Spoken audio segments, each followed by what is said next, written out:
There is no set of conditions that would stop Diddy from being a harm to the community and being a harm to the trial, okay? First of all, period, Your Honor. But then the government goes a whole step further into Act 2 of their filing and they say, but you know what? Since Diddy wants to play around, I guess now is a good time to let you know, Your Honor, that we actually are in possession of some of, if not all of Diddy's prison calls. Yeah, we didn't tell Diddy that.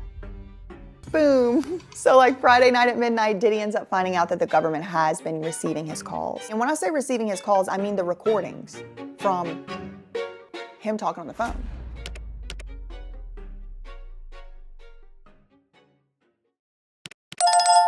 Hello everybody, how are you doing this fine? Whatever the day of the week it is that you're watching this. I did make a live stream about this, but I promised y'all that I would make a little condensed version of exactly what it is that's going on in the courthouse with Sean P. Diddy Daddy Combs. So specifically right now, what's being discussed and what was just now filed was a filing. Pretty much the government is begging the court not to let Diddy out. They are saying, look, Your Honor, this has already been decided, and Diddy is out here trying to get out on bail yet again. He filed this long filing, throwing mud at Cassie, throwing mud at the government, throwing mud at everybody but his own self for some reason, and he's trying to get out on bail again. Now, this bail issue has already been heard several times and decided by many judges. The first time Diddy tried to get bail was all the way back in September 2024 with Judge Robin Tarnowski.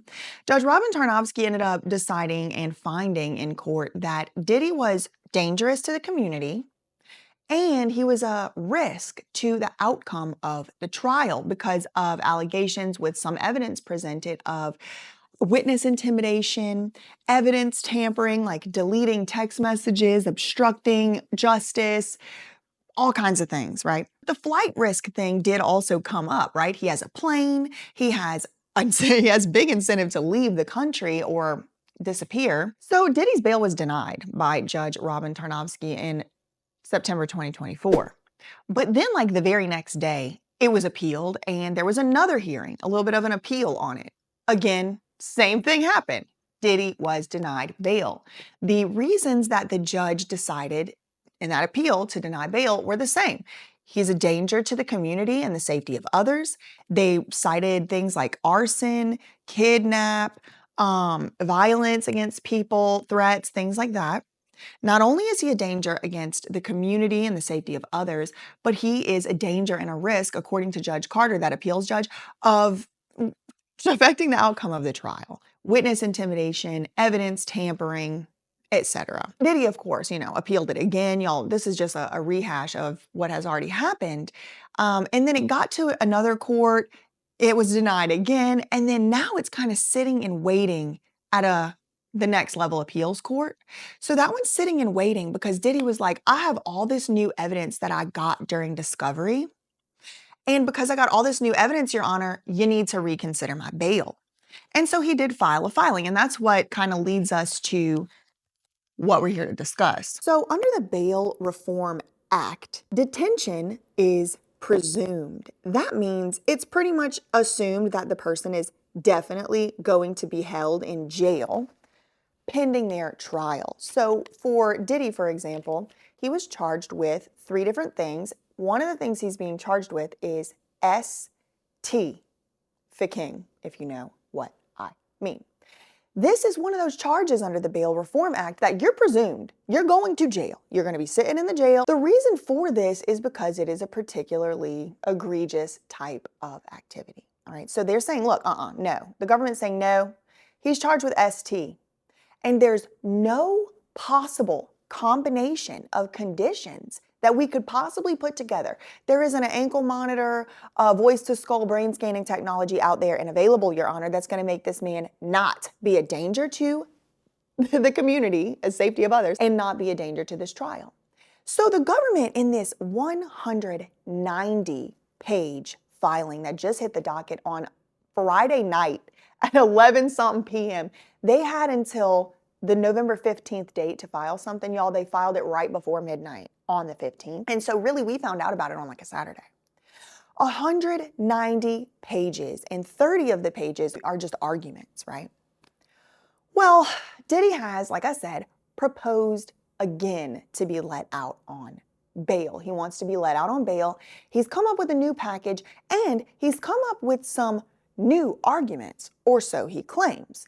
But the government in their 190-page filing is saying, no, there's really nothing new. He's relying on stuff he already knew about. He's literally already argued some of these points, like saying Cassie is a money grabbing, clout chasing, whatever in the hell, whatever, right? He's already said all this. This is nothing new. Cassie was a girlfriend and they were in a long, toxic, complicated, consensual relationship. It's like, okay, fine, that's your argument, but you already said that a few times. So the government's saying, look, Your Honor, there's nothing new that he's arguing. And in fact, we have some new information of our own that we would like to tell you about. And this is where I think the most scathing, damaging parts of the filing come in. So I want to read through some of the things that the government is saying in this filing. Or I guess not read through, these are my notes. I have written down here, under the Bail Reform Act, the only way Diddy can get reconsideration of his bail, which has already been decided and appealed and decided and appealed and all of that, the only way he can do it is if he has new information that was not available to him at the time of the initial bail hearing, which he is claiming he has. But also, even if he's able to do that, there's another major component here. What has to be considered is the evidence has to affect whether or not there is, quote, any condition or set of conditions that would allow Diddy to be not a danger to the community and not a danger to the trial. So even if he's able to prove all this other stuff, right? Oh, there's new information I didn't have, whatever. It doesn't matter and it flies out the window if there's no condition or set of conditions that's going to make him safe. And I mean, I already can see the comments, what y'all think about it. Is there a condition or a set of conditions? I know y'all are going to say no.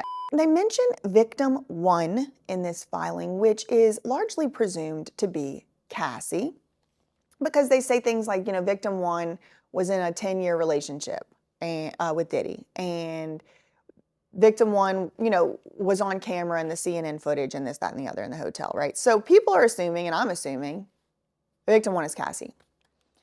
But then we get to talking about victim 2. Victim 2 comes up at issue. Who is victim 2? I don't know. They're literally calling the person victim 2. It's another name for John Doe, essentially. But they give us some indication as to who this person could be. Now, importantly, Diddy apparently is, according to the government, paying this male victim, victim 2, purported victim, a, quote, significant monthly stipend. So Diddy is causing money to be put in this man's account every month. Communications, according to the government, they have some communication, text messages and stuff between victim 2 and Diddy. And the government claims that this indicates financial coercion.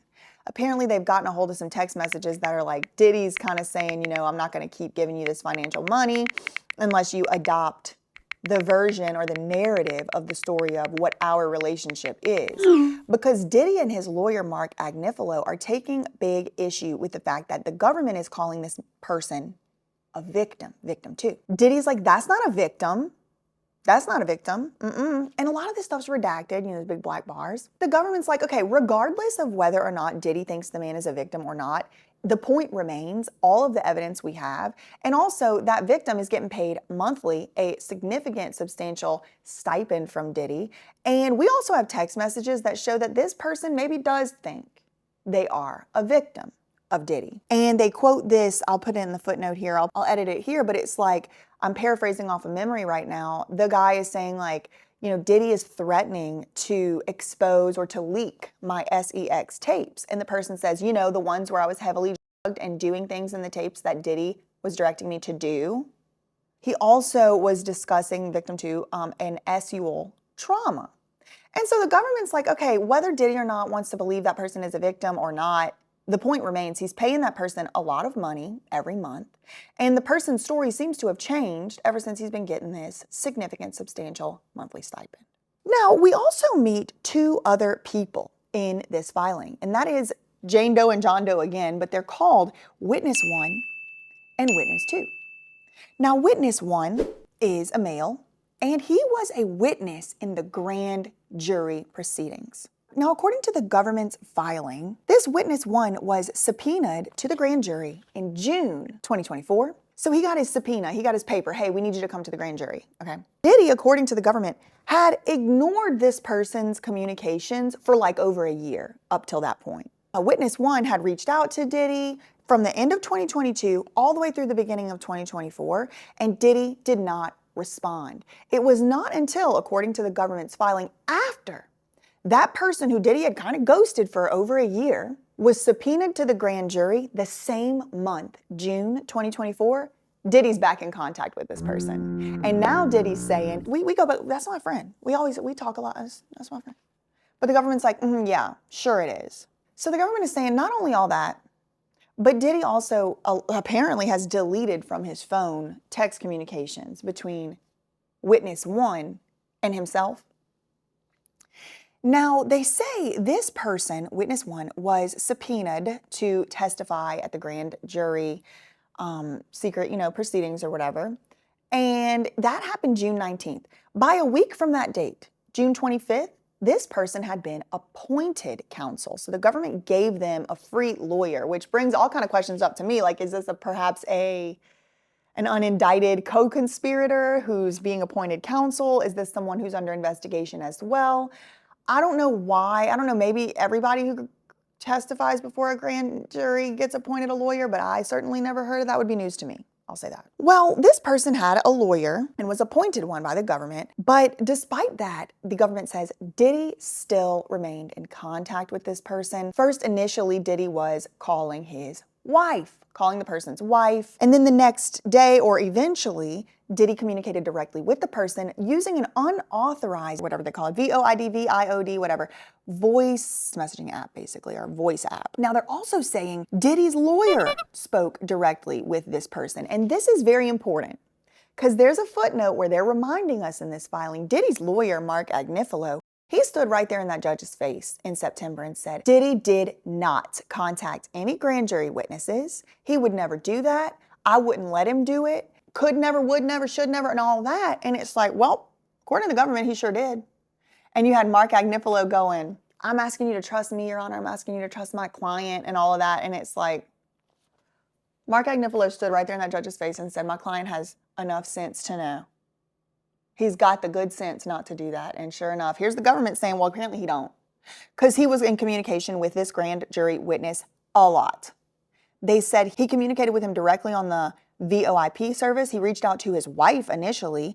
Not only that, Diddy's lawyer also spoke directly with this witness from the grand jury, and Diddy exchanged multiple text messages with the person between August and September 2024. And remember, he was finally arrested September 2024. It's when he was indicted. And finally, we meet another new person. This is witness 2, a female who is a bandmate of Diddy, or was Diddy's bandmate, is or was. Now, this witness apparently was sent a copy of a lawsuit, and this is being speculated that this is the Dawn Richard lawsuit because Diddy was in a band called Diddy Dirty Money with 2 women, Dawn Richard and Kalina Harper. Dawn Richard is suing Diddy. So who else is in that band? Kalina Harper. Diddy sent someone a copy of a lawsuit which mentioned this witness 2's name, and according to the government, that is when Diddy began to pressure this witness into making a public statement on Diddy's behalf in support of Diddy, basically saying, I never saw any violence, that never happened to me, etc., etc. Now, the government is saying that there were 128 phone calls between Diddy and this witness in all, and that's when we get another bombshell. The government says that there was a pre-planned raid on the facility where Diddy is staying. And Diddy actually complained about this raid, about they came in, they were ruffling and rifling through all his papers and he can't prepare for his trial and all of that. Well, the government said, yeah, there was a raid, and guess what? We found some stuff. Some of the stuff that we found in there, and then it's big black redaction blocks. And they're like, we found some stuff, redacted. And then the final paragraph of that part says, so the implication or the inference is that Diddy paid witness 2 to make a public statement on Instagram defending him, affecting the trial, and affecting the public perception of him, which the government is saying is impermissible jury tampering.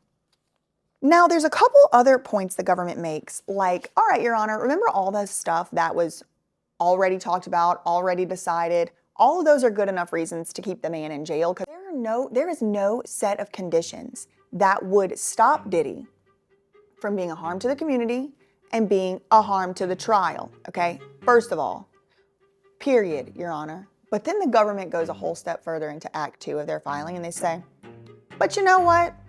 Since Diddy wants to play around, I guess now is a good time to let you know, Your Honor, that we actually are in possession of some of, if not all of Diddy's prison calls. Yeah, we didn't tell Diddy that.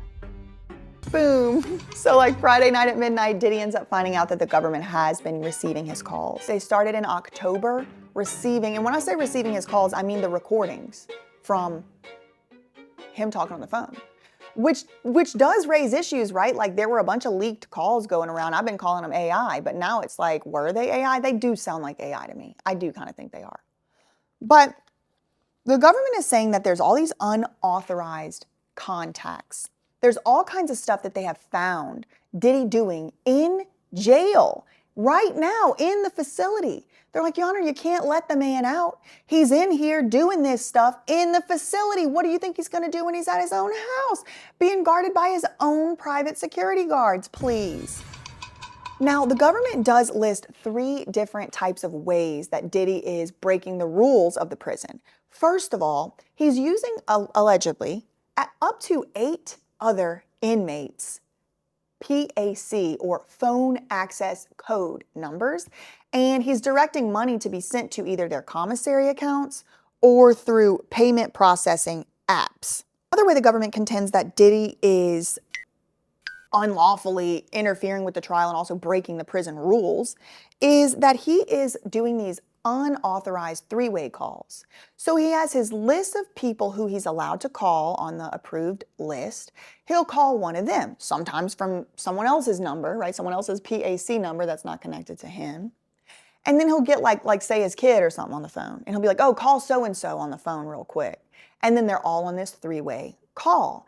And the government is saying, well, Diddy's obviously doing this to hide these calls because he's using other people's prison access number, phone access number. He's calling people who on the list, it would say, oh, he called his son or he called his whoever. But really, he's talking to all kind of 50-11 people on these calls. And Diddy himself is the one that is directing this, the government says. On top of all that, every time Diddy gets on the phone, the government says, he has to listen to a pre-recorded message that says, sharing PAC numbers is not authorized and all of that. And then finally, they allege that Diddy is using an unauthorized, unallowed email or contact messaging service. Now, specifically, they're saying, we have this authorized, approved contact list of email addresses for Diddy, and there's this email address on here. And Diddy told us that was his son's email address, right? So Diddy wants them to believe he's emailing with his son. Come to find out, the government said, that ain't his son's email address.